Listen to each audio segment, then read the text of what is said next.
betsaka ny fanavozana hoentitsika voalohany ary anisan'ny voalohany aty Afrika ny zavatra hoentsika rehetrarehetra amin'ny fanatanterahana fifidianana madio sy mangarahara eto Madagasikara.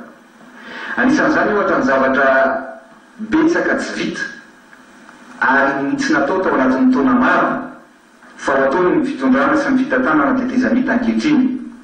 Ohatra amin'izany dia nosingany koa ohatra mikasika ny liste électorale.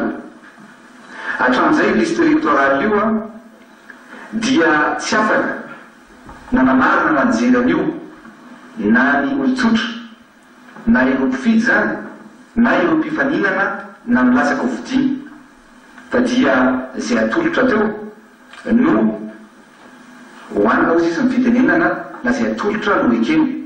Hoe rehefa reto ny lista atolotra dia betsaka ny olona sady mifidy asa amin'ny fokotany asy, mifidy asa amin'ny fokotany aroa, mifidy ny telo, ny efatra ao anatin'ny ray andro.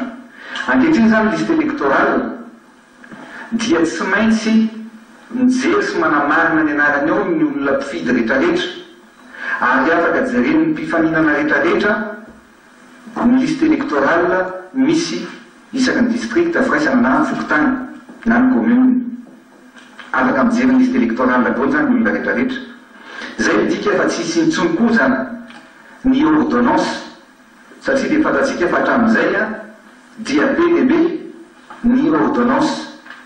Afaka fahafatsika amin'izay zany fa sarotra ny anoan'le hoe doublon ary afaka miverifie na manamarina ireo mpifaninana na olona tsirairay avy any amin'ny liste électorale zay misy hoe ao eny anarany sa tsy eo ary afaka manamarina zany koa ny candidat rehetra hoe atao amin'ity lohatrano ity reto marina ny olona mipetraka ato.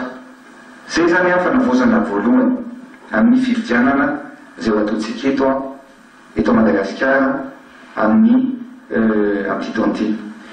Fa eo ihany koa mikasika ny bulletin unique.